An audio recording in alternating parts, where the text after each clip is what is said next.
Hermanos, Dios les bendiga. Sean bienvenidos a una sociedad de jóvenes para seguir estudiando la palabra de nuestro Dios. Así que vamos a aprovechar el tiempo para que podamos profundizar en un tema que me llama mucho la atención y quiero que ustedes puedan conocer sobre este importante tema. Así que, hermanos, vamos a orar para que Dios sea el dirigente de este estudio y que nosotros podamos estar en reverencias para escuchar la palabra de nuestro Dios. Así que vengamos de rodillas. Bendito Señor que estás en el cielo, santificado sea tu nombre.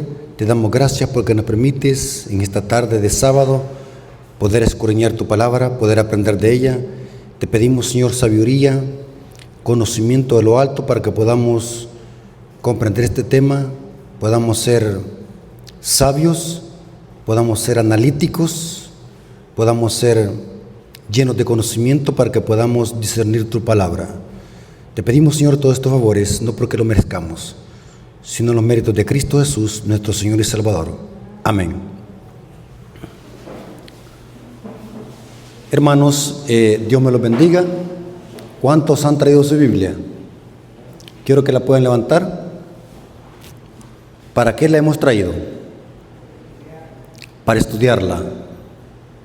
Hebreos 4:12 dice que la palabra de Dios es como una espada de dos filos, dando a entender de que el arma del cristiano es que la palabra de nuestro Dios, la Biblia.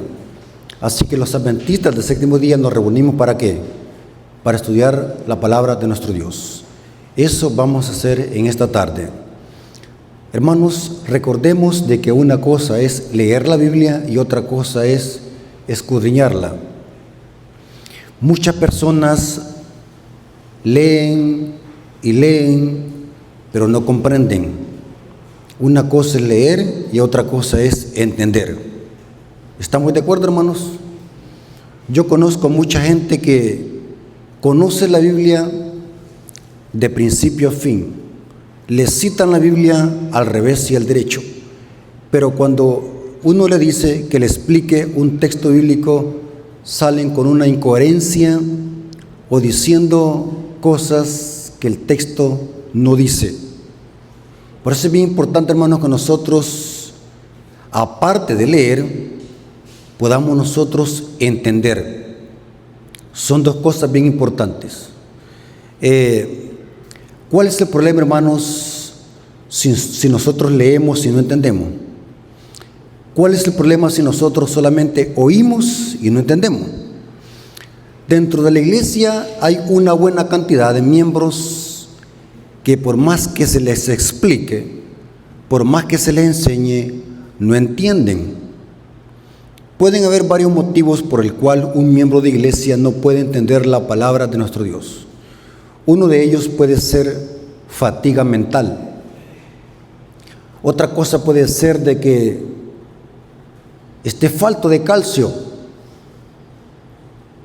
Otra cosa es que quizás su trabajo es matador y como durante toda la semana trabaja mucho, el cuerpo está bien cansado, así que viene a la iglesia a dormir. ¿Cuántos han visto ustedes, hermanos, que vienen a dormir a la iglesia? Admitimos, hermanos, de que hay predicadores cansones, eso dice el Espíritu de Profecía. Hay predicadores que cansan a la hermandad.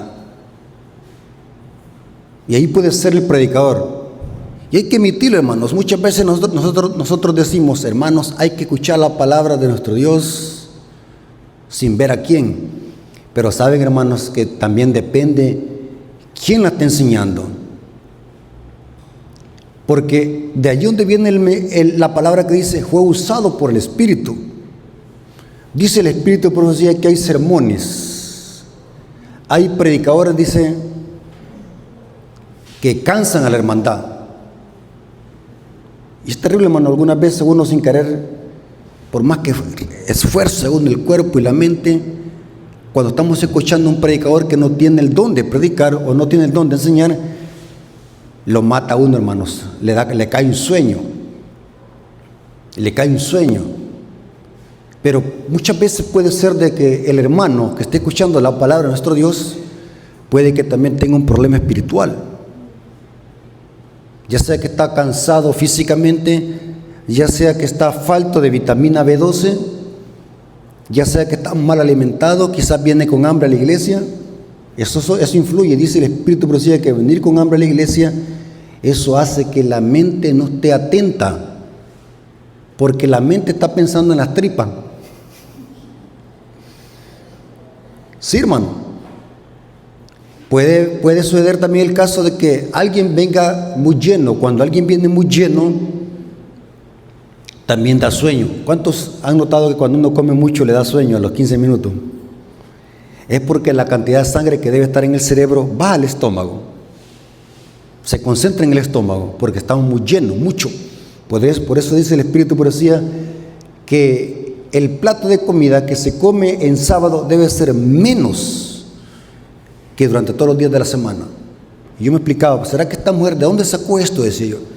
Muchos indoctos que no saben discernir creen de que Elena de White se está inventando algo solamente por inventárselo. Pero yo siempre que leo alguna cita que me parece chocante, me pongo por un momento a pensar y analizar por qué se dice esto. Y al momento llego a comprender, hermano, que todo lo que dice Elena de White tiene sentido. Cuando se come mucho en sábado, también da sueño. ¿Por qué creen ustedes de que muchos hermanos solamente en la mañana vienen y en la tarde no? Porque la gran hartada que se han pegado en la mediodía, se quedan durmiendo en la hamaca. A mí no me venga con ese cuento que andan haciendo obra misionera. Están echándose una buena durmia, porque muchos comieron. Y eso lo dice el Espíritu de Profecía. Pero muchas veces puede ser el predicador, hermanos. Hay predicadores, hermanos, de que les digo que inmediatamente se les debe de quitar el micrófono. Inmediatamente se les debe quitar el micrófono porque cansan a la hermandad. Cansan, y eso dice el Espíritu de Profecía. Pero supongamos de que no sea ese el caso. Muchas veces, por más que se nos explique la palabra, hay muchos miembros de iglesia que no entienden, y puede haber un motivo principal, y es lo que dice Mateo 13:19. Mateo 13:19 dice así. ¿Lo tienen conmigo, hermanos? Cuando alguno oye la palabra del reino y no le entiende, ¿qué está pasando en esa persona? ¿Quién está obrando en esa persona? Viene el malo y arrebata lo que fue sembrado en su corazón.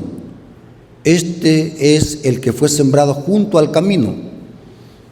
Cuando una persona, por más que se le explique, no entiende la palabra, es porque tiene un problema espiritual.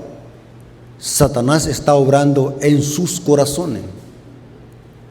Ahora, es importante, hermanos, que nosotros, a la hora de estudiar la Biblia, pidamos sabiduría a Dios. En este caso ya lo hicimos porque queremos estudiar un tema supremamente interesante. Quiero que hablemos acerca de la cremación. ¿Qué es la cremación? ¿Alguien me puede decir qué es la cremación?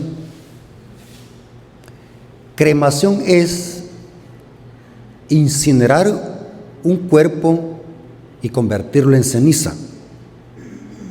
Eso es incinerar. O sea, eso es cremación. La pregunta es, ¿se puede perder la promesa de la resurrección al ser cremado? ¿Qué dicen ustedes? Ahora, ¿saben de que en las sociedades jóvenes deben de tratarse estos temas que algunas veces son tabúes? ¿O hay cierto prejuicio en el mundo cristiano? Muchos hermanos me han dicho, hermano, quiero que hable acerca de la cremación. ¿Será que los cristianos debemos de apoyar la cremación? ¿Qué dice la Biblia sobre esto? Quiero que pongamos la base para que entendamos. Hermanos, ¿cuántos creen de que el Dios que nosotros adoramos el Dios creador de los cielos y la tierra, puede resucitar a un muerto independientemente cómo murió o cómo le hicieron su cuerpo. ¿Cuánto creen de que Dios tiene poder para volverlo a la vida? Independientemente si se lo comieron los zopilotes, si se lo comieron los tiburones. Saben de que en la guerra mucha gente no la podían enterrar y los marranos se comían los cadáveres y los zopilotes. ¿Saben ustedes eso, hermano? Que en la guerra no la podían enterrar la gente, así que los zopilotes se la comían. Ahora, quiero que usemos como base Apocalipsis 20:13. Apocalipsis 20:13. Quiero poner la base para que después hablemos de la cremación. Si es pecado o no, si está permitido hacerlo o no. ¿Qué enseña la iglesia adventista sobre este punto? Apocalipsis 20:13 dice: y el mar entregó a sus muertos que habían en él, y la muerte y el Hades entregaron los muertos que habían en ellos, y fueron juzgados cada uno según sus obras. Pregunta, hermanos, ¿qué pasa con una persona que muera ahogada en el mar y no la encuentren? ¿Quién se lo devora? ¿Los qué? Los pescados y los tiburones.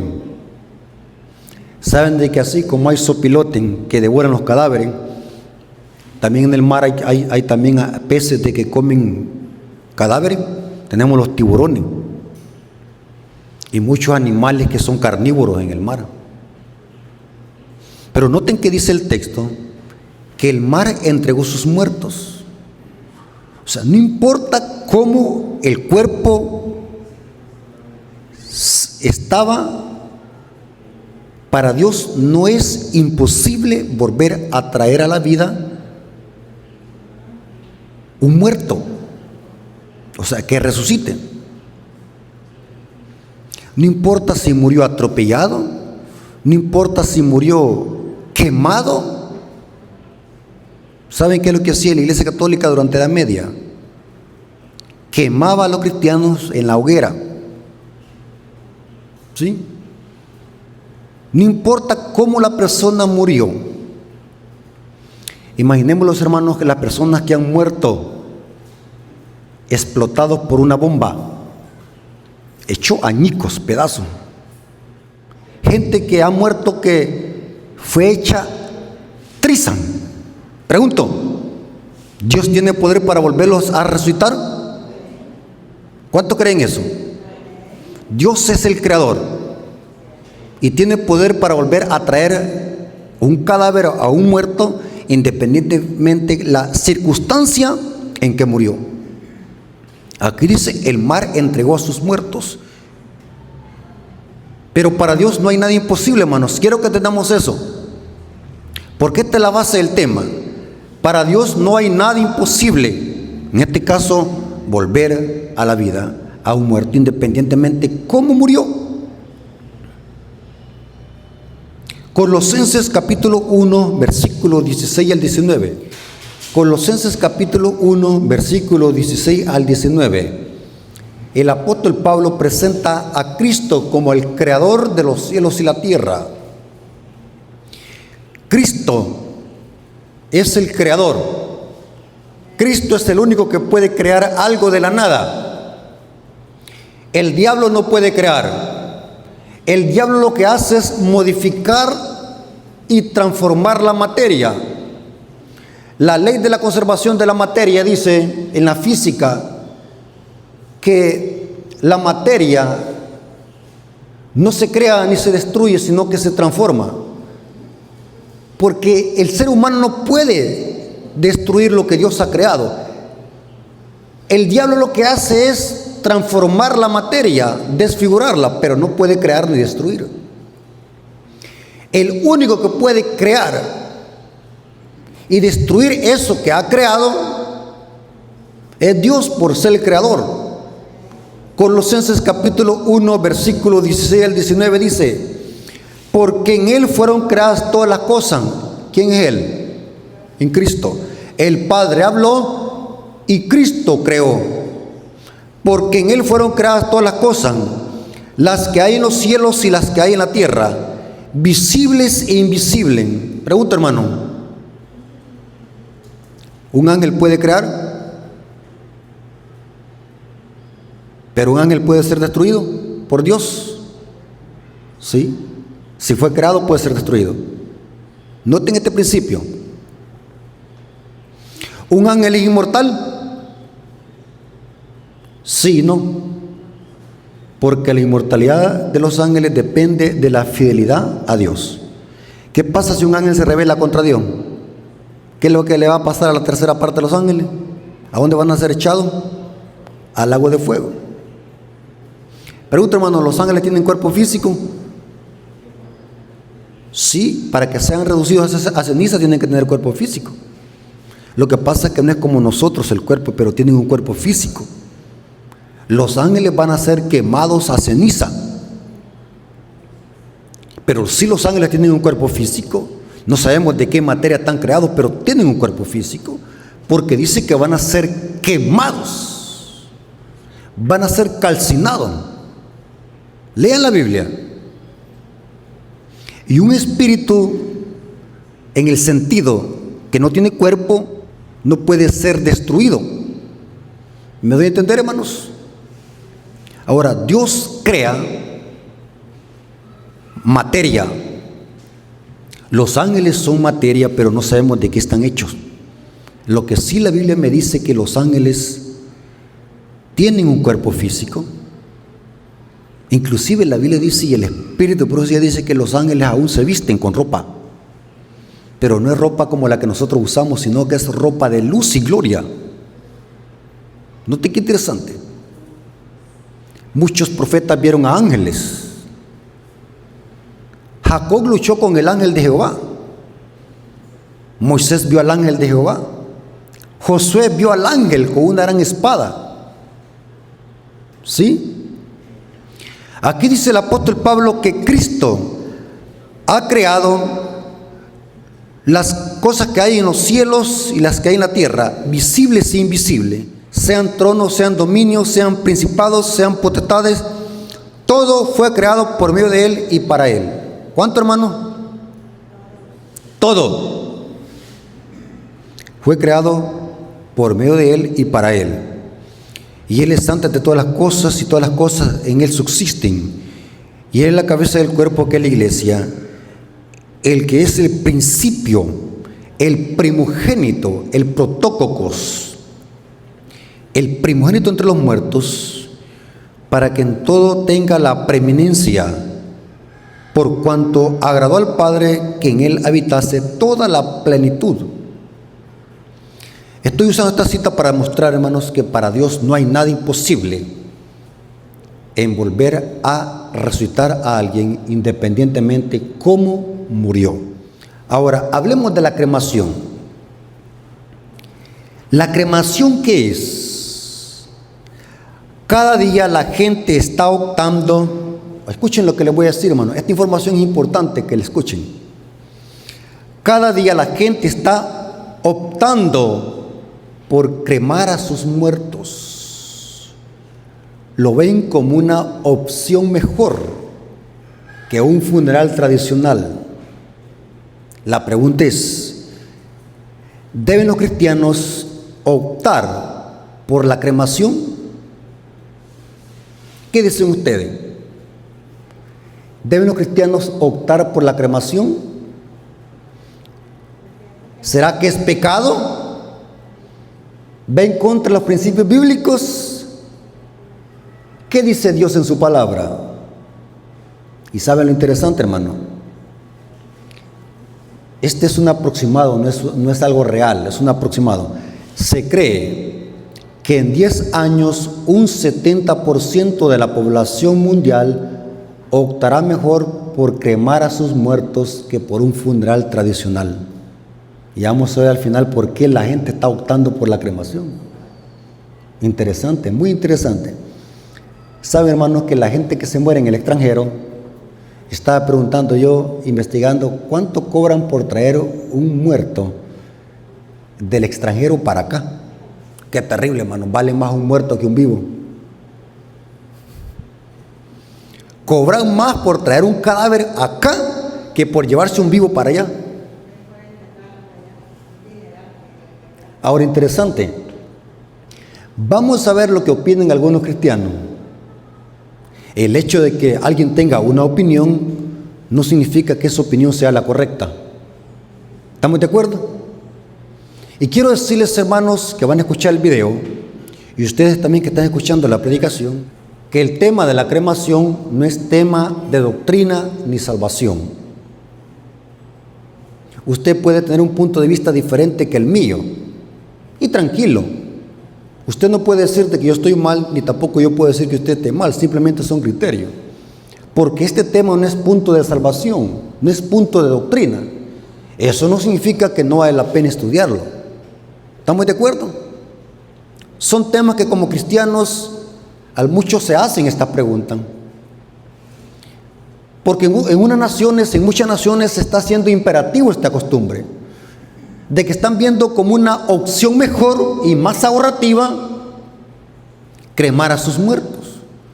Y han llegado a la conclusión familiares, aún estando vivos, que piden que sean cremados. Que familiares han llegado a un acuerdo con la persona que está por morir. Llegaron a un acuerdo de que sea cremada. Ahora, algunos cristianos lo ven como pecaminoso. Creen de que es pecado que los cristianos optemos por la cremación. Estoy investigando en YouTube qué decían algunos cristianos y algunas sectas. Es terrible ver el fanatismo religioso. Es terrible ver la ignorancia bíblica.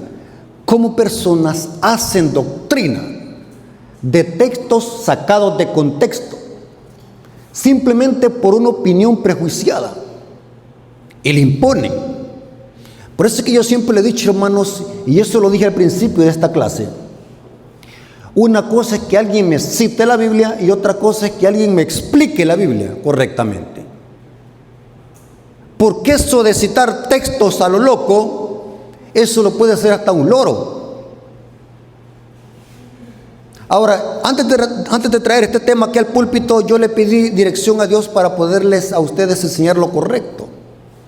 No lo que yo creo, sino lo que tiene más sentido y más lógica, basado en la palabra de nuestro Dios. No hay ningún texto que diga, es pecado cremar a los muertos. Y no hay tampoco un texto que diga, sí pueden cremar a los muertos. Entonces, cuando hay temas que la Biblia guarda silencio, ¿qué tenemos que hacer? Simplemente presentar nuestros puntos de vista y quedamos siempre como amigos. Por ejemplo, hay hermanos que dicen, es pecado que una mujer se ponga pantalones, así que si va al llano, vaya en falda y venga toda macheteada de la rodilla. Si va a la playa a bañarse, báñese con un faldón. Se le respeta. No vamos a discutir por eso. Y hacen su doctrina. Así le enseñaron a ellos. Hacen su doctrina. Ahora, cuando la Biblia guarda silencio sobre un punto, ¿qué tenemos que hacer?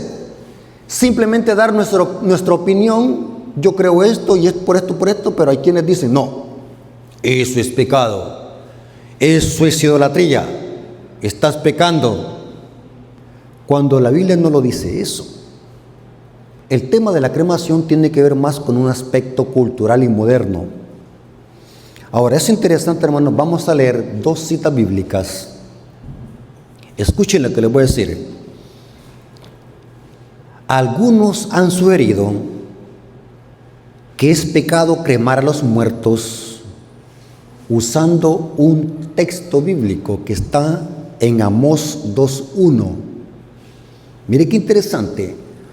Todos los videos que vi en YouTube me citaban este texto bíblico para decir de que la cremación es abominación para Dios, es idolatría. Me citaron Amós 2:1. ¿Lo tienen conmigo? Amós 2:1. Así ha dicho Jehová: por 3 pecados de Moab, y por el cuarto no revocaré su castigo, porque quemó los huesos del rey de Edom hasta calcinarlos. ¿Notaron el texto bíblico? Dios está condenando el pecado de Moab. Y aquí dice: porque quemaron los huesos del rey de Edom hasta calcinarlos. Este texto muchos lo usan,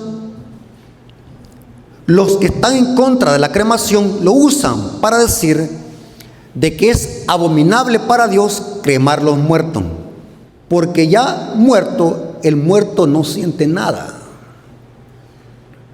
No importa si lo creman, no importa si lo van a meter en una bolsa plástica y lo meten a un hoyo. ¿Cuántos han escuchado un dicho que dice: el muerto al hoyo y el vivo qué? El muerto al hoyo y el vivo al bollo. ¿Por qué, hermano? Porque ya uno muerto no siente nada. ¿Sí? Hermanos, este texto de Amós 2:1 no está hablando de la cremación. Hay que tener cuidado con los indoctos que tuercen las escrituras para hacer de un texto una doctrina. Por eso siempre le he dicho, hermanos, quítese de su mente y diga: ya no voy a ser lector superficial de la Biblia, voy a ser un escudriñador. ¿Saben cuál es el contexto de este versículo? Este versículo no está hablando de cremación. ¿De qué está hablando? El texto tiene su contexto. Lean todo el capítulo. El contexto interpretativo de calcinar los huesos del rey Edom era una consecuencia de un acto de odio y de venganza. Dios está reprendiendo a Moab por su acto de odio. O sea que el calcinar el cuerpo del rey Edom estaban haciendo como un acto de odio y de venganza. ¿Me doy a entender? Y es bien importante que entendamos eso. El trato con los restos del rey Edom, Dios lo consideró como abominación. Este fue el contexto de Dios condenar este gravísimo pecado que iba a ser Moab con los restos del rey de Edom.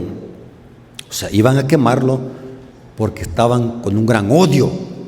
Era como un acto de venganza. Y Dios lo reprendió. Para Dios eso era pecado. Ese era el contexto de esta cita. O sea, el contexto no está hablando de cremación. Nadie va a cremar el cuerpo de un ser creído porque lo odia. ¿Me doy a entender?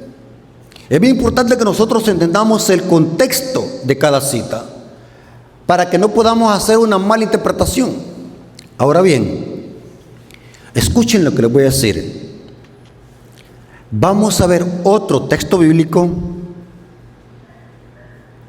donde ahora veremos otro acto de quemar los restos del rey Saúl y sus hijos.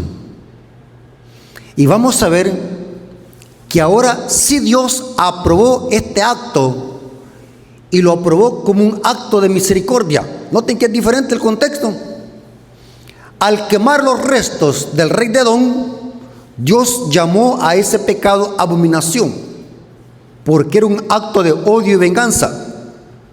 Ahora vamos a ver otra cita bíblica donde Israel quemó los restos del rey Saúl y sus hijos, pero este no fue un acto de venganza y odio, sino que fue un acto de misericordia. Y Dios aprobó que hayan quemado los restos del rey Saúl y sus hijos. ¿Dónde dice eso? 1 Samuel 31, versículo 11 al 13. Hermanos, ¿verdad que es bien lindo estudiar la Biblia? ¿Verdad que es bien lindo estudiar la Biblia, hermanos? Pero estudiarla ¿cómo? En su contexto. 1 Samuel 31, versículo 11 al 13. ¿Lo tienen conmigo, hermanos? Subrayen. ¿Sí? 1 Samuel 31, versículo 11 al 13 dice: mas oyendo los de Jabes de Galaad esto que los filisteos hicieron a Saúl, todos los hombres valientes se levantaron y anduvieron toda aquella noche y quitaron el cuerpo de Saúl y los cuerpos de sus hijos del muro de Bexán, y viniendo a Jabes, los que dice, los quemaron allí, y tomando sus huesos los sepultaron debajo del árbol en Jabes, y ayunaron 7 días. Ahora, ¿cómo Dios consideró este acto de quemar los huesos y de quemar el cuerpo de el rey Saúl y sus hijos? Leamos el contexto. 2 Samuel capítulo 2, versículo 4 al 5. La Biblia muestra que esos hombres fieles hicieron lo que hicieron con los cadáveres. Fue correcto. David y el pueblo agradecieron y dieron gloria a Dios por este acto de haber quemado los cuerpos de Saúl y sus hijos. Pero ¿por qué hoy Dios no reclama como le reclamó a Moab? Porque el contexto allá de Moab era diferente, era un acto de odio. Mientras que el quemar los cuerpos de Saúl y sus hijos era un acto de misericordia. Y David agradeció a esos hombres que quemaron el cuerpo de Saúl y sus hijos. 2 Samuel capítulo 2, versículo 4 al 5. 2 Samuel capítulo 2, versículo 4 al 5 dice: y vinieron los varones de Judá y ungieron allí a David por rey sobre la casa de Judá, y dieron aviso a David diciendo: los de Jabes de Galaad son los que sepultaron a Saúl. Entonces envió David mensajeros a los de Jabes de Galaad diciéndoles: bendito sea vosotros de Jehová, que habéis hecho esta misericordia con vuestro señor, ¿qué? Con Saúl, dándole sepultura, porque los restos, después de haberlo quemado, los sepultaron. O sea que lo sepultaron ya calcinado. Hermanos, pero vemos de que como David aquí dio gracias a Dios por ese acto de misericordia que hicieron los hombres que sepultaron los restos calcinados del rey Saúl y sus hijos. ¿Notaron que el contexto es bien diferente? Ahora, hablemos de la cremación moderna. Y es importante, hermanos, que los dos ejemplos bíblicos que hemos leído, uno positivo y uno negativo, no tienen nada que ver con la cremación moderna. La cremación moderna que se aplica hoy en día tiene que ver más con un aspecto cultural. El acto de cremar los muertos hoy en día no tiene nada que ver con un acto de odio o idolatría. ¿Estamos de acuerdo? Nadie crema a sus seres queridos por odio o venganza. La causa de cremar, una de las causas por las cuales la familia opta por cremar un cadáver de un ser querido, ¿cuál es? Dígame usted. ¿Sabe que estaba investigando yo? De que traer un cadáver para acá, para El Salvador, ya el cuerpo cuesta aproximadamente $25,000. Dígame usted, ¿de dónde va a sacar eso? $25,000. Hay otros que cobran más. Traer un cadáver para acá. Interesante. Mientras que el ser cremado, el costo solamente es de un 10%. Imagínense, hermano, es un 10% de lo que cuesta un sepelio sin cremar. Otra causa es la forma más fácil de poder traer a un ser querido fallecido del extranjero. Es más fácil traer una cajita llena de ceniza. y hacer un sepelio como un memorial. Entonces, ¿cuál es la diferencia? Yo no lo veo ninguna. Depende de la familia en qué acuerdo llega. La familia no está pecando. Yo no le puedo decir a la familia está pecando por eso, o que eso sea abominación. Es un acuerdo entre la familia. Es algo personal. Yo no me puedo meter en la familia de la familia. ¿Estamos de acuerdo, hermano? Ahora, es importante, hermano, recordar, si el cuerpo de un difunto lo creman o no, eso no le hace perder la resurrección a un muerto. ¿O creen ustedes de que sí? ¿Creen ustedes de que un muerto que lo cremaron va a perder la resurrección? Si un hijo de Dios que lo cremaron va a perder la promesa de la resurrección. No, hermanos, no hay problema. No importa si se hizo ceniza, Dios lo va a volver ¿qué? A resucitar. ¿Cuánto creen eso? Entonces yo no le vengo a ningún problema. Eso tiene que ver más con un aspecto personal. Pero yo no puedo establecer doctrina por un prejuicio, decir están pecando. Es un tema personal. La Biblia guarda silencio sobre eso. ¿Me doy a entender? Cuando en la Biblia no hay puntos revelados, simplemente debemos de basarlos en opiniones y criterios y dejarse al criterio de cada quien, sin hacer proselitismo y sin imponer una creencia basada en un prejuicio, pero que carece de fundamento bíblico. Por ejemplo, si alguien cree de que cremar a un muerto se está pecando o atentando con un principio divino, entonces pague $25,000 y traiga un cuerpo de Estados Unidos, que hasta le va a costar no sé cuántos días para traerlo. Y se acabó pues la rabia, pues. Y no hay ningún problema. En cambio, yo no lo veo como un tema pecaminoso, sino yo lo veo más como un tema cultural, un tema personal. Porque creemos bíblicamente que para Dios la cremación no va a ser obstáculo para traer a la vida a un hijo de Dios otra vez. ¿Cuánto creen de que va a ser obstáculo? No, hermanos, no va a ser obstáculo. Les voy a sacar dos textos bíblicos para demostrar que el Dios creador de los cielos y la tierra, para Él no es nada de imposible volver a traer la vida y formar otra vez el cuerpo y las partículas y las células de un cuerpo que haya sido calcinado. Para Dios no hay nada imposible. ¿Ustedes creen, hermanos, de que el poder de Dios no puede traer la vida a un cuerpo con solamente decirle, levántate? ¿Cuántos creen de que Dios tiene poder para volver a la vida a un cuerpo con solamente mencionar la palabra, levántate? ¿Qué es lo que hizo Cristo con Lázaro? Lázaro, ven fuera. ¿Sí? Note cómo dice el apóstol Pablo, 1 Corintios capítulo 15, 51 al 55. 1 Corintios capítulo 15, versículos 51 al 55 dice: he aquí os digo un misterio.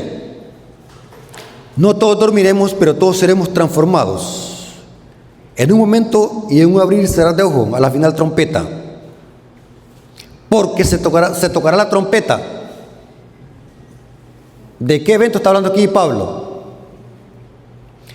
¿Cuándo se va a tocar la trompeta? Cuando Cristo venga por segunda vez. Y los muertos en Cristo, ¿qué dice? Y los muertos serán resucitados incorruptibles.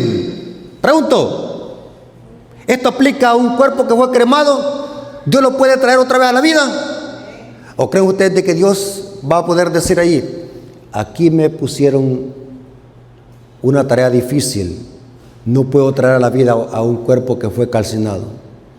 ¿Saben de que la gente que dice que es pecaminoso cremar a un muerto, hacen a Dios impotente? Creen de que Dios no tiene poder para volver a traer a la vida a un cuerpo que fue calcinado, porque el tema aquí es la cremación, hermano. ¿Por qué es necesario que esto corruptible se vista de incorrupción y esto mortal se vista de inmortalidad? Y cuando esto corruptible se haya vestido de incorrupción y esto mortal se haya vestido de inmortalidad, entonces se cumplirá la palabra que está escrita: sorbida es la muerte en victoria. ¿Dónde está, oh muerte, tu aguijón? ¿Dónde, oh sepulcro, tu victoria? Y dice el apóstol Pablo en Primera de Tesalonicenses capítulo 4, versículo 13 al 16.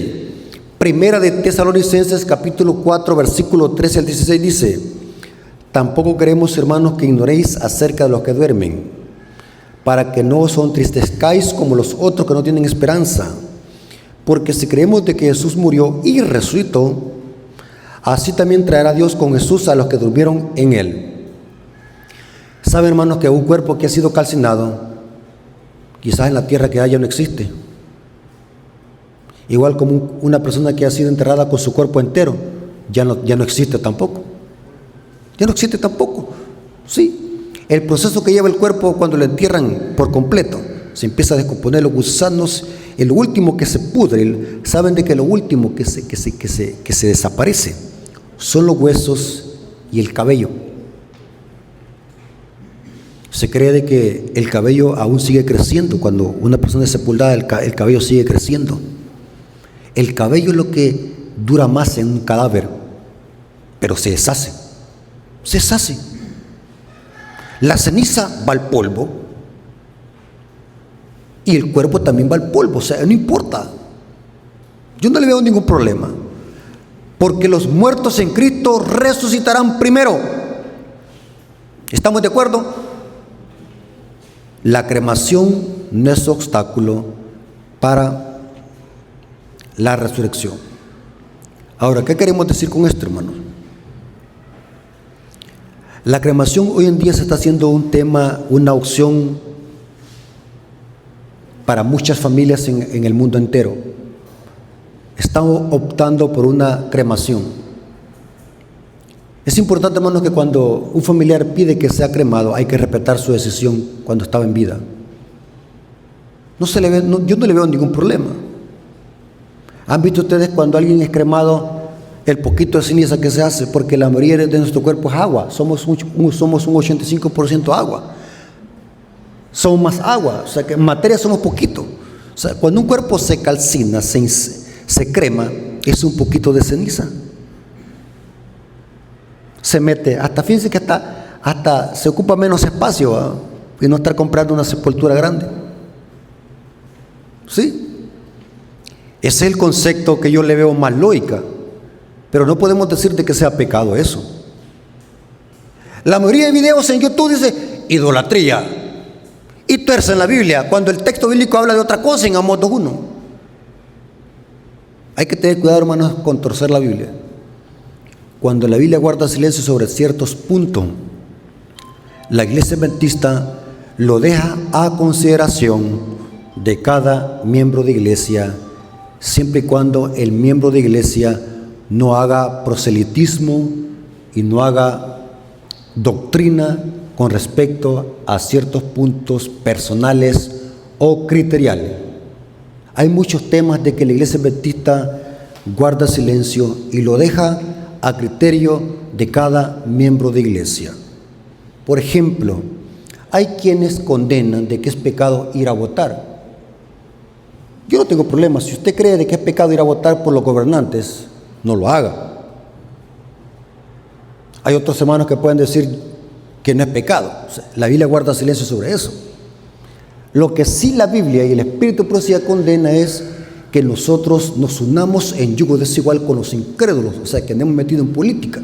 Andar metido en política es una cosa, pero ejercer el sufragio, que es secreto, es otra cosa. Y la Iglesia Adventista lo deja a criterio de cada quien. Pero lo importante, hermano, es que nosotros